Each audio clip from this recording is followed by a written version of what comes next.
श्रीमद् भगवद गीता के 13वें अध्याय का महात्म्य। श्री महादेव जी कहते हैं, पार्वती अब 13वें अध्याय की अगाध महिमा का वर्णन सुनो। उसका सुनने से तुम बहुत प्रसन्न होगी। दक्षिण दिशा में तुंगभद्रा नाम की एक बहुत बड़ी नदी है। उसके किनारे हरिहरपुरी नामक रमणीय नगर बसा हुआ है। वहाँ हरिहर नाम से साक्षात भगवान शिव जी विराजमान हैं। उनके दर्शन मात्र से परम कल्याण की प्राप्ति होती है। हरिहरपुर में हरिदीक्षित नामक एक श्रोत्रिय ब्राह्मण रहते थे, जो तपस्या और स्वाध्याय में संलग्न तथा वेदों के पारगामी विद्वान थे। उनकी एक स्त्री थी, जिसे लोग दुराचार कहकर पुकारते थे। इस नाम के अनुसार ही उसके कर्म भी थे। वह सदैव पति को कुआच्य कहती थी। उसने कभी भी उनके साथ सहन नहीं किया। पति से संबंध रखने वाले जितने लोग घर पर आते, उन सबको डांट बताती और शाम कामोन्मत्त होकर निरंतर व्यभिचारों के साथ रमन किया करती थी। एक दिन नगर को इधर उधर आते जाते पूर्ववासियों से भरा देख उसने निर्जन और दुर्गम वन में अपने लिए संकेत स्थान बना लिया। एक समय रात में किसी कामी को न पाकर वह घर के किवाड़ खोल नगर से बाहर संकेत स्थान पर चली गई। उस समय उसका चित्त काम से मोहित हो रहा था। वह एक एक कुंज में तथा प्रत्येक वृक्ष के नीचे जा जाकर किसी प्रियतम की खोज करने लगी, किंतु उन सभी स्थानों पर उसका परिश्रम व्यर्थ गया। उसे प्रियतम का दर्शन नहीं हुआ। तब वह उस वन में नाना प्रकार की बातें कहकर विलाप करने लगी। चारों दिशाओं में घूम घूम कर वियोग जनित विलाप करती हुई उस स्त्री की आवाज़ सुनकर कोई सोया हुआ बाघ जाग उठा और उछलकर उस स्थान पर पहुंचा जहां वह रो रही थी। उधर वह भी उसे आते देख किसी प्रेमी की आशंका से उसके सामने खड़ी होने के लिए उठ से बाहर निकल आई। उस समय वैराग ने आकर उसे अपने नखरूपी बाणों के प्रहार से पृथ्वी पर गिरा दिया। इस अवस्था में भी वह कठोर वाणी में चिल्लाती हुई पूछ बैठी, अरे बाघ, तू किस लिए मुझे मारने को यहाँ आया है?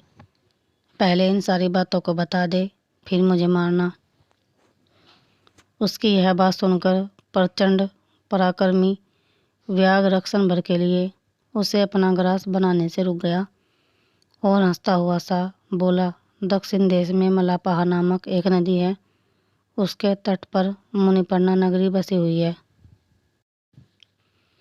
वहाँ पंचलिंग नाम से प्रसिद्ध साक्षात भगवान शंकर निवास करते हैं। उसी नगरी में मैं ब्राह्मण कुमार होकर रहता था। नदी में किनारे अकेला बैठा रहता और जो यज्ञ के अधिकारी नहीं है, उन लोगों से भी यज्ञ कराकर उनका अन्न खाया करता था। इतना ही नहीं, धन के लोभ से मैं सदा अपने वेद पाठ के फल को भी बेचा करता था। मेरा लोभ यहाँ तक बढ़ गया था कि अन्य भिक्षुओं को गालियाँ देकर हटा देता और स्वयं दूसरों को नहीं देने योग्य धन भी बिना दिए ही हमेशा ले लिया करता था। ऋण लेने के बहाने मैं सब लोगों को छला करता था। तदनंतर कुछ काल व्यतीत होने पर मैं बूढ़ा हुआ। मेरे बाल सफ़ेद हो गए, आंखों से सूझता न था और मुंह के सारे दांत गिर गए। इतने पर भी मेरी दान लेने की आदत नहीं छूटी। परवाने पर प्रतिग्रह के लोभ से मैं हाथ में कुश के लिए तीर्थ के समीप चला जाया करता था। तत्पश्चात जब मेरे सारे अंग शिथिल हो गए, तब एक बार मैं कुछ धूर्त ब्राह्मणों के घर पर मांगने खाने के लिए गया। उसी समय मेरे पैर में कुत्ते ने काट लिया। तब मैं मूर्छित होकर अक्षण भर में पृथ्वी पर गिर पड़ा। मेरे प्राण निकल गए। उसके बाद मैं इसी व्याघ्योनि में उत्पन्न हुआ। तब से इस दुर्गम वन में रहता हूँ तथा अपने पूर्व पापों को याद करके कभी धर्मिष्ठ महात्मा, यति, साधु पुरुष तथा सती स्त्रियों को मैं नहीं खाता। पापी, दुराचारी तथा कुलटा स्त्रियों को ही मैं अपना भक्ष्य बनाता हूँ। अतः कुलटा होने के कारण तो अवश्य ही मेरा ग्रास बनेगी। यह कहकर वह अपने कठोर नखों से उसके शरीर के टुकड़े टुकड़े करके खा गया। इसके बाद यमराज के दूत उस पापिनी को संयमनीपुरी में ले गए। वहाँ यमराज की आज्ञा से उन्होंने अनेकों बार उसे विष्ठा मूत्र और रक्त से भरे हुए भयानक कुंडों में गिरा। करोड़ों कल्पों तक उसमें रखने के बाद उसे वहाँ से ले जाकर 100 मनवंतरों तक रो रो नरक में रखा। फिर चारों ओर मुँह करके दीन भाव से रोती हुई उस पापिनी को वहाँ से खींचकर दहनानन नामक नरक में गिरा। उस समय उसके केस खुले हुए थे और शरीर भयानक दिखाई देता था। इस प्रकार घोर नरक यातना भोग चुकने के बाद वह महापापिनी से लोक में आकर चांडाल योनि में उत्पन्न हुई। चांडाल के घर में भी प्रतिदिन बढ़ती हुई वह पूर्व जन्म के अभ्यास से पूर्ववर्त पापों में प्रवृत्त रही। फिर उसे कोढ़ और रागजयसमा का रोग हो गया। नेत्रों में पीड़ा होने लगी। फिर कुछ काल के पश्चात वह पुनः अपने निवास स्थान हरिहरपुर को गई, जहाँ भगवान शिव के अंतपुर की स्वामिनी जम्बका देवी विराजमान है। वहाँ उसने वासुदेव नामक एक पवित्र ब्राह्मण का दर्शन किया, जो निरंतर गीता के 13वें अध्याय का पाठ करता रहता था। उसके मुख से गीता का पाठ सुनते ही वह चांडाल शरीर से मुक्त हो गई और दिव्य देह धारण करके स्वर्गलोक में चली गई। अत्रयोदश अध्याय। श्री भगवानुवाच इदं शरीरं कौन्तेय क्षेत्रमित्यभिधीयते एद्धो वेत्ति तं प्राहो क्षेत्रज्ञ इति तद्विद्। श्री भगवान बोले, हे अर्जुन, यह शरीर अक्षेत्र इस नाम से कहा जाता है और इसको जो जानता है उसको क्षेत्रज्ञ इस नाम से उनके तत्वों को जानने वाले ज्ञानीजन कहते हैं। अक्षेत्रज्ञं चापि मां विद्धि सर्वक्षेत्रेषु भारत। क्षेत्रज्ञ योर्ज्ञानम यतज्ञानम मतम मम। हे अर्जुन, तू सब क्षेत्रों में अक्षेत्रज्ञ अर्थात जीवात्मा भी मुझे ही जान, और क्षेत्रज्ञ को अर्थात विकार सहित प्रकृति का और पुरुष का जो तत्व से जानना है वह ज्ञान है, ऐसा मेरा मत है। तत्क्षेत्रम यच यद्रक्च यद्विकार्यतश्च यतम स चैयो यत् प्रभावस् तत्समासेन में शरणु। वह क्षेत्र जो और जैसा है तथा जिन विकारों वाला है और जिस कारण से जो हुआ है, तथा क्षेत्रज्ञ भी जो और जिस प्रभाव वाला है, वह सब संक्षेप में मुझसे सुन। ऋषि भीर बहुधा गीतम छंदो भीर्विधि पृथक ब्रह्मसूत्र पदश्च हेतु मद भीर्विनिश्चित।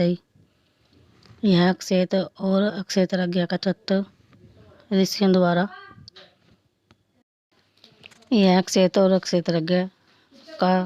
ऋषियों द्वारा बहुत प्रकार से कहा गया है और विविध वेद मंत्रों द्वारा भी विभाग पूर्वक कहा गया है तथा भली भांति निश्चय किए हुए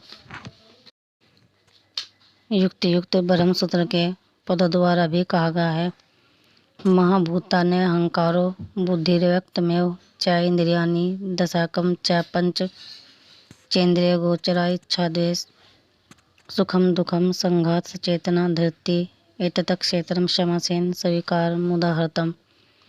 5 महाभूत अहंकार, बुद्धि और मूल प्रकृति भी तथा 10 इंद्रिया, एक मन और 5 इंद्रियों के विषय अर्थात शब्द स्पर्श रूप रस और गंध तथा इच्छा द्वेष सुख दुख स्थूल देह का पिंड चेतना और धरती, इस प्रकार विकारों के सहित यह क्षेत्र संक्षेप से कहा गया। अमानित्व मदम्भित्व महिंसा क्षांति राजवम आचार्योपासनम शौचम स्थैर्य मात्म विनिग्रह इंद्रियार्थेषु वैराग्यम अहंकार एव च जन्म मृत्यु जरा व्याधि दुख दोषानुदर्शनम असक्तिरन विसंग पुत्रोदारः ग्रहादिषु नित्यं च समचित्त तत्त्वनिष्ठा निष्ठोपपत्तिषु मयि चान्ययोगेन भक्तिरव्यभिचारिणी विविक्त देश सेवित्वमरतिजर संसिद्ध अध्यात्म ज्ञानित्य त्वं तत्त्वज्ञानार्थदर्शनम् एतत् ज्ञानमिति प्रोक्तम ज्ञानम यत्तोऽन्यथा। श्रेष्ठता के विमान का भाव दंभाचरण का भाव, किसी भी प्राणी की किसी प्रकार भी न सताना, क्षमा भाव, मन वाणी आदि की सरलता, श्रद्धा भक्ति सहित गुरु की सेवा, बार भीतर की शुद्धि, अंतःकरण की स्थिरता और मन इंद्रियों सहित शरीर का निग्रह, इस लोक और परलोक के संपूर्ण भोगों में आसक्ति का अभाव और अहंकार का भी अभाव, जन्म मृत्यु जरा और रोग आदि में दुख और दोषों का बार बार विचार करना, पुत्र स्त्री घर और धन आदि में आसक्ति का अभाव, ममता का न होना तथा प्रिय और अप्रिय की प्राप्ति में सदा ही चित्त का सम रहना, मुझ परमेश्वर में अनन्य योग के द्वारा अविचारनीय भक्ति तथा एकांत और शुद्ध देश में रहने का स्वभाव और विषयासक्त मनुष्यों के समुदाय में प्रेम का न होना, अध्यात्म ज्ञान में नित्य स्थिति और तत्व ज्ञान के अर्थरूप परमात्मा को ही देखना, यह सब ज्ञान है और जो इससे प्रीत है वह ज्ञान है, ऐसा कहा है।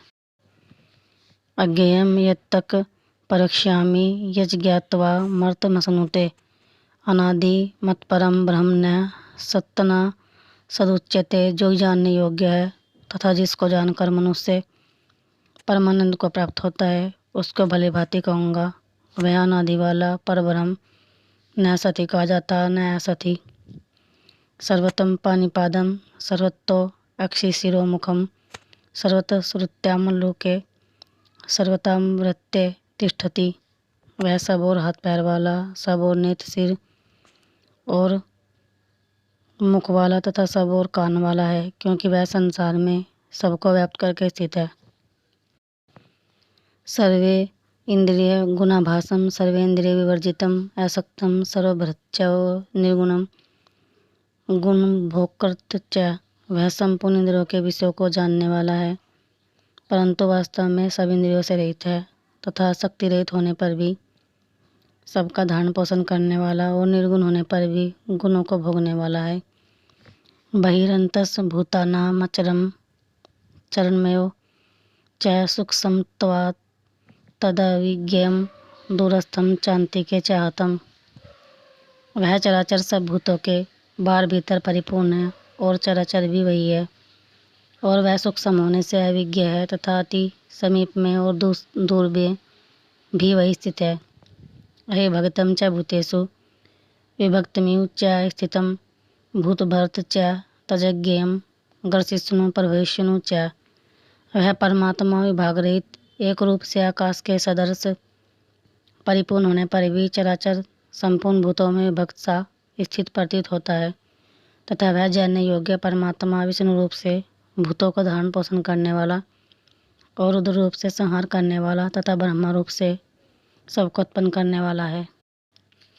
ज्योतिषामपि तज्ज्योतिषमस प्रमुच्यते ज्ञानमज्ञेयम ज्ञानगम्य हृदि सर्वस्य विधिष्ठम, वह परब्रह्म ज्योतियों का भी ज्योति और माया से अत्यंत परे कहा जाता है। वह परमात्मा बहुत स्वरूप जानने के योग्य तथा तत्व ज्ञान से प्राप्त करने योग्य है और सबके हृदय में विशेष रूप से स्थित है।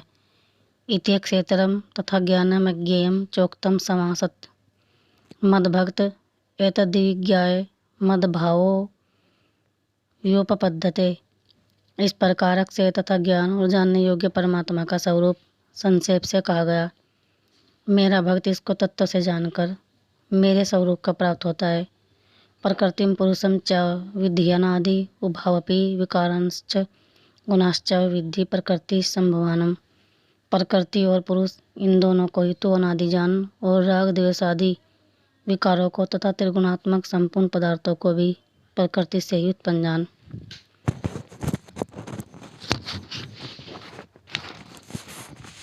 कार्यकरण कर्तृत्वे हेतु प्रकृति रुच्यते पुरुष सुख दुखानां भोक्तृत्वे हेतु रुच्यते, कार्य और करण को उत्पन्न करने में हेतु प्रकृति कही जाती है और जीवात्मा सुख दुखों के भोक्तापन में अर्थात भोगने में हेतु कहा जाता है। पुरुषम प्रकृतिस्थो ही भुक्ते प्रकृति जान गुणानम कारण गुण संगोस्य सदसदो निजमनसु, प्रकृति में स्थिति पुरुष प्रकृति से उत्पन्न त्रिगुणात्मक पदार्थों को भोगता है और इन गुणों का संगी इस जीवात्मा का अच्छी बुरी योनि में जन्म लेने का कारण है। उपद्रष्टा अनुमंता च भर्ता भोक्ता महेश्वर परमात्मेति चापयुक्तो देहस्मिन् पुरुषे पर। इस देह में स्थित वह आत्मा वास्तव में परमात्मा ही है। वही साक्षी होने से उपद्रष्टा और यथार्थ सम्मति देने वाला होने से अनुमंता, सबका धारण पोषण करने वाला होने से भर्ता, जीव रूप से भोक्ता, ब्रह्मादि का भी स्वामी होने से महेश्वर और शुद्ध सच्चिदानंद घन होने से परमात्मा ऐसा कहा है। या एवं वेत्ति पुरुषम प्रकृतिम च गुणैः सह सर्वथा वर्तमानोऽपि न स भूयो अभि जायते। इस प्रकार पुरुष और गुणों के सहित प्रकृति को जो मनुष्य तत्व से जानता है, वह सब प्रकार से कर्तव्य कर्म करता हुआ भी फिर नहीं जन्मता। ध्यानेनात्मनि पश्यन्ति केचिदात्मानमात्मना अन्ये सांख्येन योगेन कर्मयोगेन चापरे। उस परमात्मा को कितने ही मनुष्य तो शुद्ध ही सूक्ष्म बुद्धि से ध्यान के द्वारा हृदय में देखते हैं, अन्य कितने ही ज्ञान योग के द्वारा और दूसरे कितने ही कर्मयोग के द्वारा देखते हैं अर्थात प्राप्त करते हैं। अन्यत्वेव मजानन्त श्रुतवान् येभ्य उपास्ते ते अपि चाति तरन्त्येव मृत्युं श्रुति प्राणाम। परंतु इनसे दूसरे अर्थात जो मन बुद्धि वाले पुरुष है, वे इस प्रकार न जानते हुए दूसरों से अर्थात तत्व के जानने वाले पुरुषों से सुनकर ही तदनुसार उपासना करते हैं और सर्वप्राण हो पुरुष भी मृत्यु रूप संसार सागर को निसंदेह तर जाते हैं। यावत् संजायते किंचितस्त्वम् अस्थावर जंगमम अक्षेत्र क्षेत्रज्ञ संयोगात् तद्विद्धि।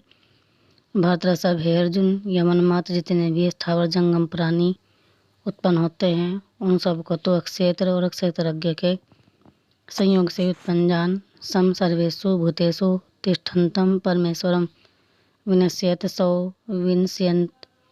यह पश्यति स पश्यति। जो पुरुष नष्ट होते हुए सब चराचर भूतों में परमेश्वर को नाश तो संभव से स्थित देखता है, वही यथार्थ देखता है। सम पश्यन्नि सर्वत्र संवस्थित महेश्वरम न हिनस्त्यात्ममानात्मनं ततो याति प्राम गतिम। क्योंकि जो पुरुष सब में संभव से स्थित परमेश्वर को समान देखता हुआ अपने द्वारा अपने को नष्ट नहीं करता, इससे वह परम गति को प्राप्त होता है। प्रकृति च कर्माणि क्रियमाणानि सर्वं स यः पश्यति तथात्ममान कर्तारं स पश्यति। और जो पुरुष संपूर्ण कर्मों को सब प्रकार से प्रकृति के द्वारा ही किए जाते हुए देखता है और आत्मा का कर्ता देखता है, वह यथार्थ देखता है। यदा भूत पृथक भाव में का स्थम मनुष्य पश्यति ततएव च विस्तारम ब्रह्म संपद्यते। तदा जिस क्षण यह पुरुष भूतों के पृथक पृथक भाव को एक परमात्मा में स्थित तथा उस परमात्मा से ही संपूर्ण भूतों का विस्तार देखता है, उसी क्षण वह सच्चिदानंद घन ब्रह्म को प्राप्त हो जाता है। अनादित्वा निर्गुणत्वात् प्राणमात्मा वयम शरीरस्थाओपि कौन्तेय न करोति न लिप्यते। हे अर्जुन, अनादि होने से और निर्गुण होने से यह विनाशी परमात्मा शरीर में स्थित होने पर भी वास्तव में न तो कुछ जा करता है और न लिप्त ही होता है। यथा सर्वगतम स्वक्षयमयादाकाशम नोपलिप्यते सर्वत्र व्यवस्थितो देहे तथात्मा नोपलिप्यते। जिस प्रकार सर्वत्र व्याप्त आकाश सूक्ष्म होने के कारण लिप्त नहीं होता, वैसे ही देह में सर्वत्र स्थित आत्मा निर्गुण होने के कारण देह के गुणों से लिप्त नहीं होता। यथा प्रकाश यत्येक कर्तसनम लोकमिम रवि क्षेत्रम क्षेत्री तथा कर्तसनम प्रकाश्यति भारत। हे अर्जुन, जिस प्रकार एक ही सूर्य इस संपूर्ण ब्रह्मांड को प्रकाशित करता है, उसी प्रकार एक ही आत्मा संपूर्ण अक्षेत्र को प्रकाशित करता है। अक्षेत्रज्ञ योरे वमंतरम ज्ञान चक्षुषा भूत प्रकृति मोक्ष ये विदुयान्ति ते परम। इस प्रकार अक्षेत्र और अक्षेत्रज्ञ के भेद को तथा कार्य सहित प्रकृति से मुक्त होने को जो पुरुष ज्ञान नेत्र द्वारा तत्व से जानते हैं, वे महात्मा जन परब्रह्म परमात्मा को प्राप्त होते हैं। बोले विष्णु भगवान की जय हो।